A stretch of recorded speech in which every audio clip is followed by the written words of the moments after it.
Então, estamos aqui abrindo o segundo bloco da terceira aula, claro, tratando de direitos e vantagens, como dissemos no final do bloco anterior.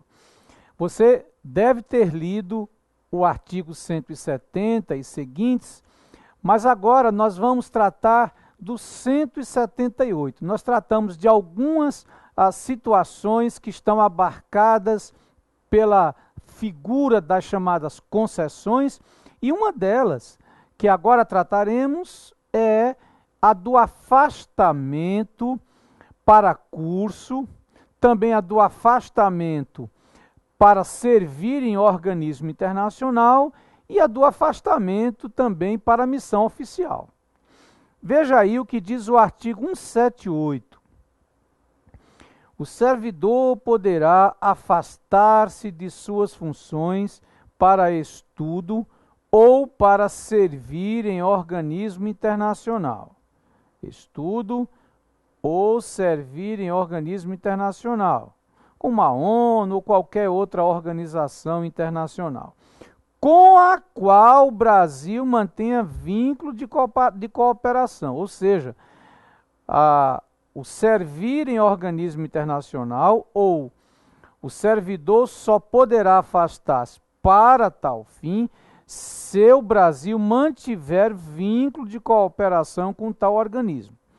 E desde que, claro, previamente autorizado pelo governador do Estado, o secretário de Estado, por ele delegado. Então, um afastamento para estudo, bem assim um afastamento para servir em organismo internacional, só podem ocorrer se previamente autorizados pelo governador ou secretário de Estado, se tiver delegação para isso. Agora, quais os requisitos de afastamento para estudo, ou do afastamento para estudo? Veja só, diz o parágrafo 1º. O afastamento para estudo dar-se-á. Primeiro, aqui não é um requisito, mas é, na verdade, algo muito relevante. Sem prejuízo da remuneração, excluídas as vantagens inerentes ao exercício, ao efetivo exercício do cargo, desde que o servidor tenha, aqui sim, estão os requisitos, desde que o servidor tenha sido aprovado em processo de seleção junto à instituição de ensino, e mediante a assinatura de termo de compromisso. Então, vale ressaltar, esse afastamento, na forma da lei, se dá sem prejuízo da remuneração. Agora, para que ele possa ocorrer, e nós sabemos que esse afastamento decorre de quê?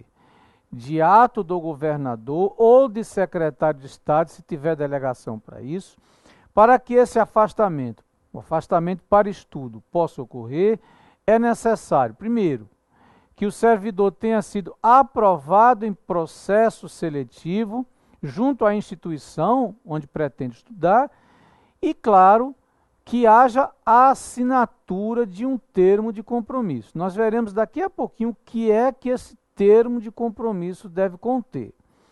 Mas veja, a lei diz de quanto tempo será esse afastamento. E vai ainda um pouco mais adiante mencionar um outro requisito. Aqui a gente viu dois.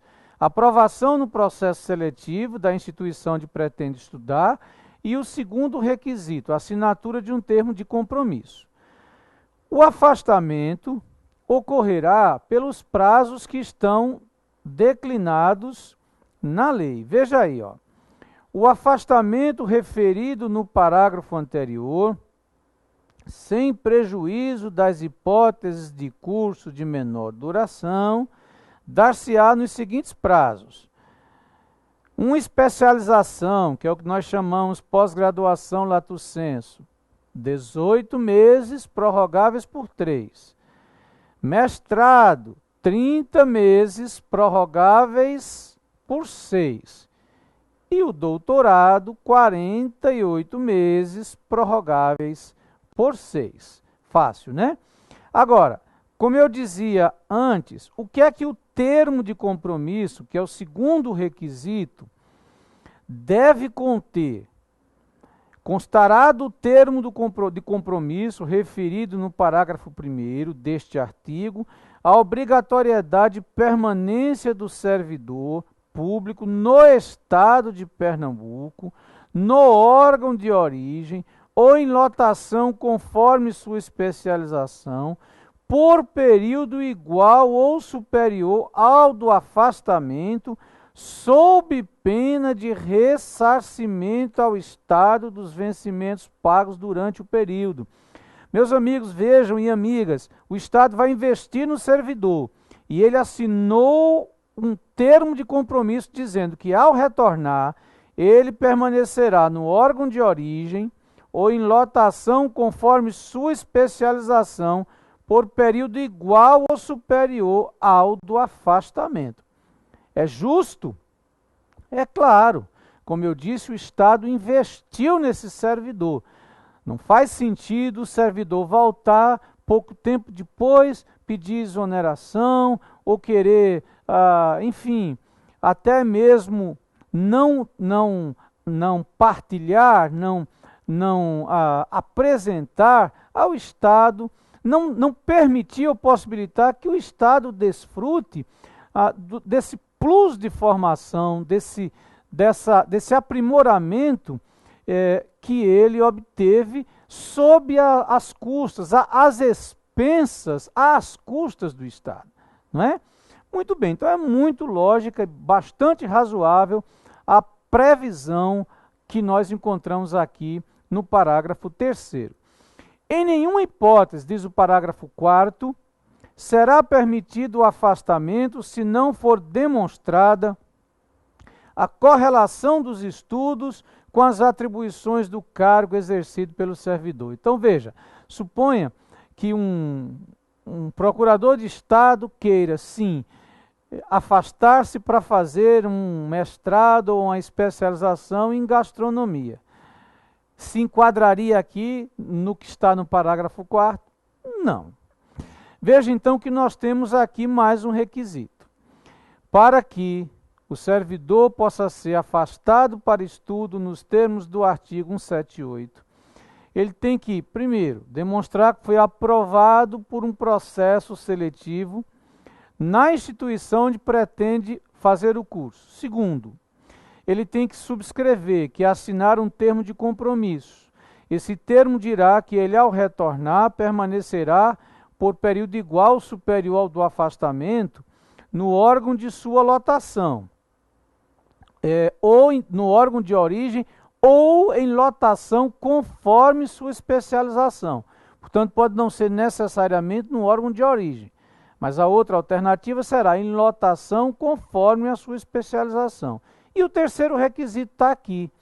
Para que esse afastamento seja possível, e olha que ele é um ato discricionário, mas para que seja legal tal ato discricionário, o ato que permita ao servidor afastar-se para estudo, é preciso sim que exista correlação dos estudos com as atribuições do cargo exercido pelo servidor. Ok? Muito bem, como diz o parágrafo 4º.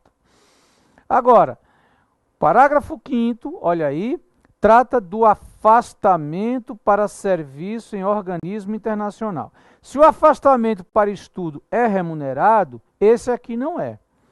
O afastamento dar-se-á sem vencimentos. E é claro, atendido aquele requisito que já vimos no 178 caput, quando se tratar de serviço em organismo internacional. Mas veja, em organismo internacional de que o Brasil, ou com quem o Brasil mantenha vínculo, como vimos. O deferimento do pedido de afastamento, em qualquer desses casos que aqui mencionamos, seja para estudo ou para servir em organismo internacional, condiciona-se à conveniência do serviço e ao interesse da administração. Por isso que dissemos que claramente é um ato discricionário. O governador ou o secretário que tem a delegação para praticar o ato vai avaliar a conveniência. e o interesse da administração em conceder o afastamento. E, por fim, o afastamento para a missão oficial. O servidor poderá afastar-se do Estado para a missão oficial quando previamente autorizado pelo governador. Ok? Então, é bem importante este artigo, inclusive na prática, não é? E a gente, claro, não pode esquecer de considerá-lo. Mas leia todos os artigos que tratam das chamadas concessões. Você vai ver outras figuras interessantes. Por exemplo, as chamadas concessões matrícula são interessantes também. Leia do 170 e vá seguindo, é claro. Não deixe de reler também o artigo que acabamos de ver, o 178. Agora, na lei, você vai encontrar um capítulo, capítulo 10, cuja denominação é da assistência e da previdência. Esses temas não são mais objetos de disciplina na Lei 6123/68. Então não se preocupe com eles. A Lei 6123/68 não trata mais dessas matérias, assistência e previdência. Isso hoje está numa outra lei, que é a Lei Complementar 28 de 2000. Ficamos então, para concluir, esse título com o chamado direito de petição. É o capítulo 11 do título dos direitos e vantagens. A lei vai dizer-nos que o direito de petição é exercitável, é exercido através do requerimento e da representação. O requerimento é um pleito, é um pedido apresentado pelo servidor. A representação tem, digamos, uma peculiaridade. Embora a representação também abarque ou abranja um pedido, a representação é essencialmente a comunicação de uma irregularidade, de uma ilegalidade, de uma ilicitude, não é? Associando-se à comunicação dessa ilicitude, dessa irregularidade feita pelo servidor, ou seja, associando-se a essa comunicação de irregularidade, de ilicitude que o servidor faz, um pleito, um pedido, não é, para que essa ilegalidade seja sanada, enfim, seja eliminada, se conforme o caso. Entendido? Muito bem, veja aí então o artigo 182. É assegurado ao funcionário o direito de requerer ou representar. Repisando, ele representa como? O que é representar, na verdade? É encenar? Absolutamente não. Representar aqui é comunicar uma irregularidade, uma ilicitude que o servidor tomou ciência em razão de seu cargo, de suas atribuições e, ao mesmo tempo, um pedido, né, de providências quanto a ela. O artigo 183 vai, então, agora estabelecer o procedimento relativo às figuras do requerimento e da representação. Primeiro, a lei diz que o requerimento e a representação são encaminhados pela via hierárquica. Veja, o requerimento ou representação será dirigido por intermédio da autoridade a que o funcionário estiver diretamente subordinado à competente para decidi-lo. Por isso que a gente falou em via hierárquica, porque o requerimento ou a representação são encaminhados através do superior imediato do servidor, a autoridade competente para decidi-lo, ou seja, para decidir o requerimento ou para decidir a representação. A lei diz que quando a autoridade a quem for apresentado o requerimento ou a representação não tiver competência para decisão, deve encaminhá-lo ou encaminhá-la no prazo de 10 dias àquela que tiver competência. E sim, a lei estabelece um prazo para a decisão, que muita gente nem sabe, o prazo de 30 dias, a contar do recebimento. E a exceção é se houver necessidade de diligência. Havendo necessidade de diligência, aí sim o prazo não será contado, o prazo de 30 dias, a contar do recebimento, mas a contar da conclusão da diligência. Então, repisando, prazo para decidir, prazo para encaminhar. Se quem recebe não é competente para decidir, tem que encaminhar no prazo de 10 dias. Prazo para decidir, 10 dias a contar do 30 dias, perdão. Prazo para decidir, repetindo, 30 dias a contar do recebimento do requerimento ou representação.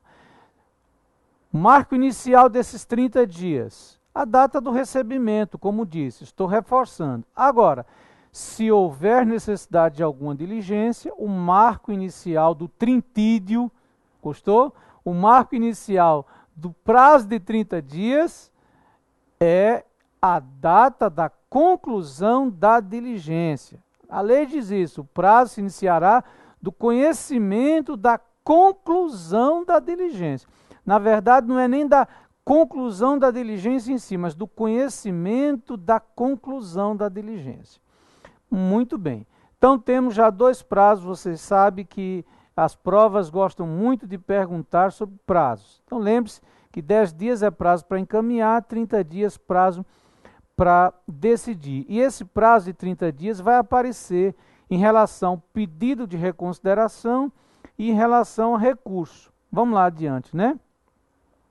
Da decisão, ou seja, do que a autoridade disser com respeito ao requerimento ou à representação, cabe o pedido de reconsideração no prazo de 30 dias. Veja que o pedido de reconsideração é único, não pode ser renovado. Só cabe um pedido de reconsideração que é apreciado pela autoridade que emitiu o ato que se quer ver reconsiderado. Agora, também a lei prevê a figura do recurso. Quais as hipóteses de cabimento do recurso? Indeferimento do pedido de reconsideração e decisão que julgar recurso interposto. Então, esclarecendo, na letra da lei, cabe recurso de recurso. Na verdade, a gente teria uma escadinha, né?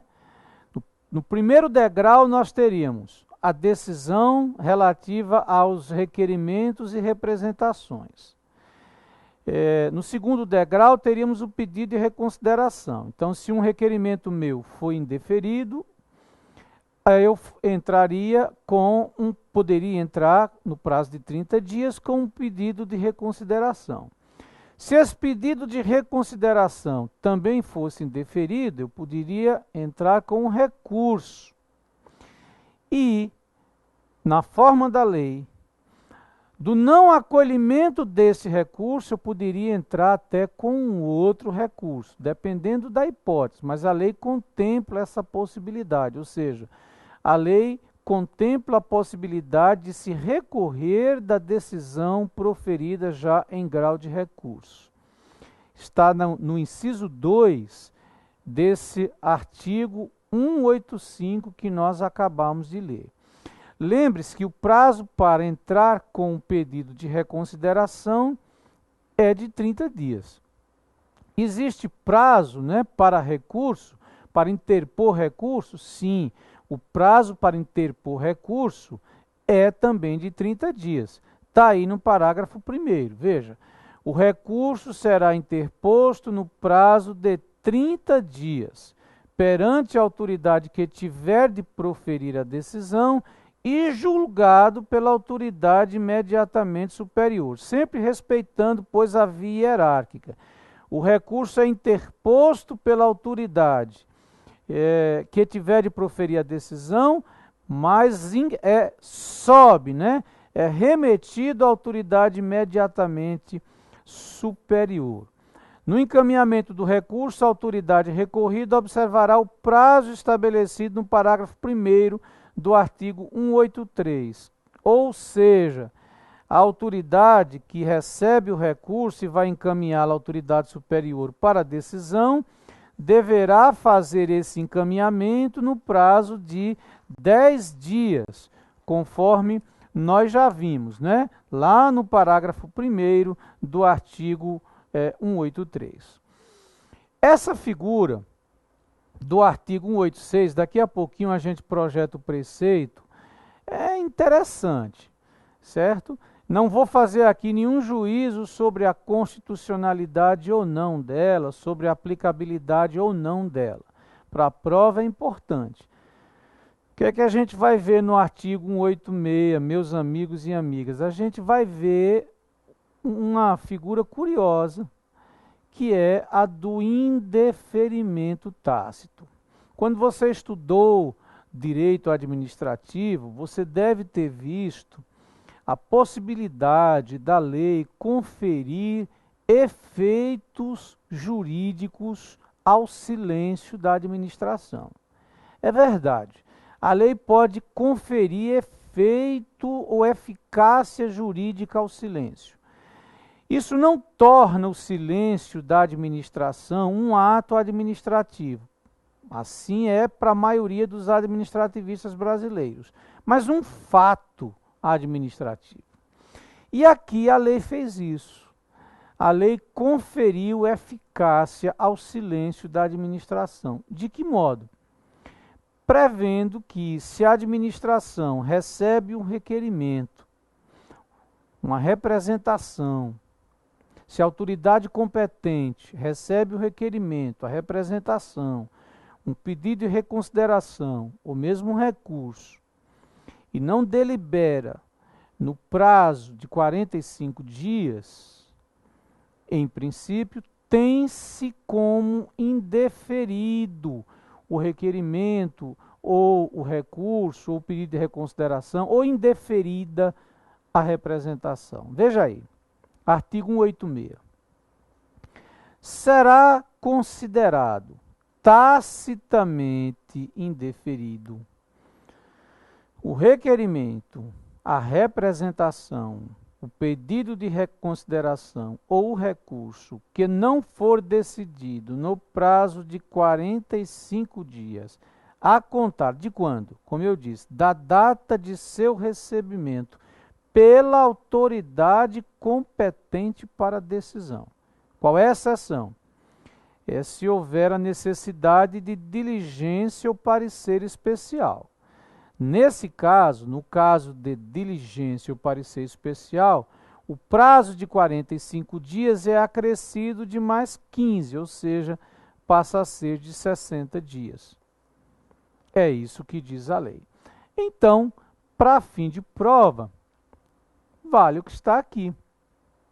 O indeferimento tácito é possível?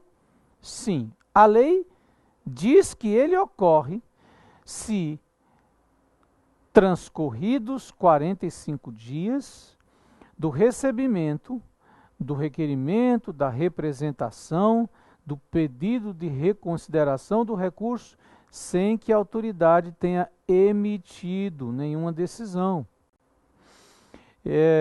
O prazo, sendo mais claro, de 45 dias é contado da data do recebimento da autoridade competente para decidir. Existe exceção a esse prazo? Existe. Quando há necessidade ou houver necessidade de diligência ou parecer especial. Esse prazo de 45 dias, então, é alongado em mais 15 dias improrrogáveis. Ok? É isso aí. Agora, a nossa lei, a Lei 6123, também trata de decadência. Não decadência dos direitos pleiteados em si, mas decadência do direito de pleitear na esfera administrativa. Veja que são coisas diferentes. Uma coisa é falar-se, por exemplo, em decadência do direito a férias. A lei não fala sobre isso aqui. A lei está falando do direito, ou melhor, da decadência do direito de pleitear, ou seja, do direito de lutar, de pedir, de buscar na via administrativa determinado interesse. Artigo 187. Veja só. O funcionário decai do direito de pleitear na esfera administrativa. em 5 anos, quanto aos atos de que decorra perda do cargo, de vencimentos ou vantagens pecuniárias, ou cassação de aposentadoria ou disponibilidade, e 120 dias nos demais casos. 5 anos, quanto aos atos de que decorra perda do cargo e perda também de vencimentos ou vantagens pecuniárias, ou também na hipótese de cassação de aposentadoria ou disponibilidade, e 120 dias nos demais casos. Ok? Então aqui a gente tem, repito, prazos para decadência do direito de pleitear na via administrativa, usando, claro, aqui a letra da lei. Agora, esses prazos são contados a partir de quando? Qual é o marco inicial da contagem dos prazos que aqui a lei traz? Artigo 188. Publicação no órgão oficial é a regra. Ou quando de natureza reservada, da data da ciência do interessado. Então, observe, os prazos para pleitear na esfera administrativa, pedir reconsideração e interpor recurso. Pleitear, entenda, apresentar requerimento ou representação. Assim como os prazos para pedir reconsideração e interpor recurso serão contados a partir da publicação no órgão oficial do ato ou decisão impugnados, ou, quando de natureza reservada, da data da ciência do interessado, né? A regra é publicação no órgão oficial, mas se o ato não for publicado, se for um ato de natureza reservada, da data da ciência do interessado. Contar-se-ão por dias corridos os prazos previstos neste estatuto. Não se computará no prazo o dia inicial, prorrogando-se o vencimento que incidir em sábado, domingo ou feriado. Por quê?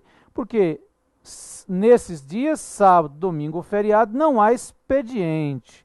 O que a lei quer é que o prazo finde em dia em que houver expediente. Por isso que a lei diz que se o prazo vencer-se em sábado, domingo ou feriado, ele é prorrogado para o primeiro dia útil subsequente. Ok?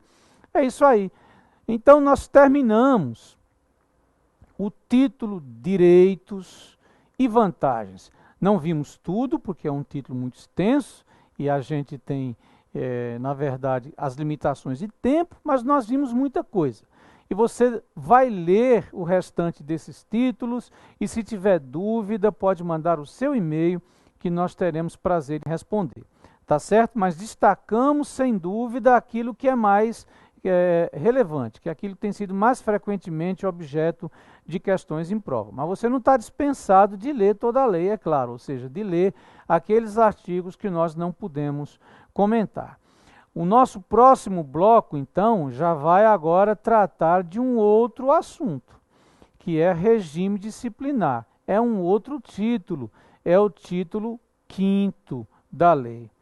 É no regime disciplinar que nós vamos, sim, considerar alguns temas que são muito frequentemente objetos de pergunta em prova. Nós vamos considerar acumulação, bem rapidinho, né? Mas vamos considerar. Depois, deveres do servidor, também rapidinho. Mas aí vem proibições. Aí em proibições a gente se demora um pouco mais. Responsabilidades, aí a gente também se demora um pouco mais. E as nossas atenções, digamos assim, mais cuidadosas, se voltarão para as penalidades. Nós vamos compreender cada uma e, claro, entender, sobretudo, os pressupostos para a aplicação. Além da competência e da prescrição, que são temas que nós também vamos abordar, ok? Então, prepare-se aí, animado, né? Feliz, para o próximo bloco, o terceiro bloco desta nossa terceira aula. Até lá!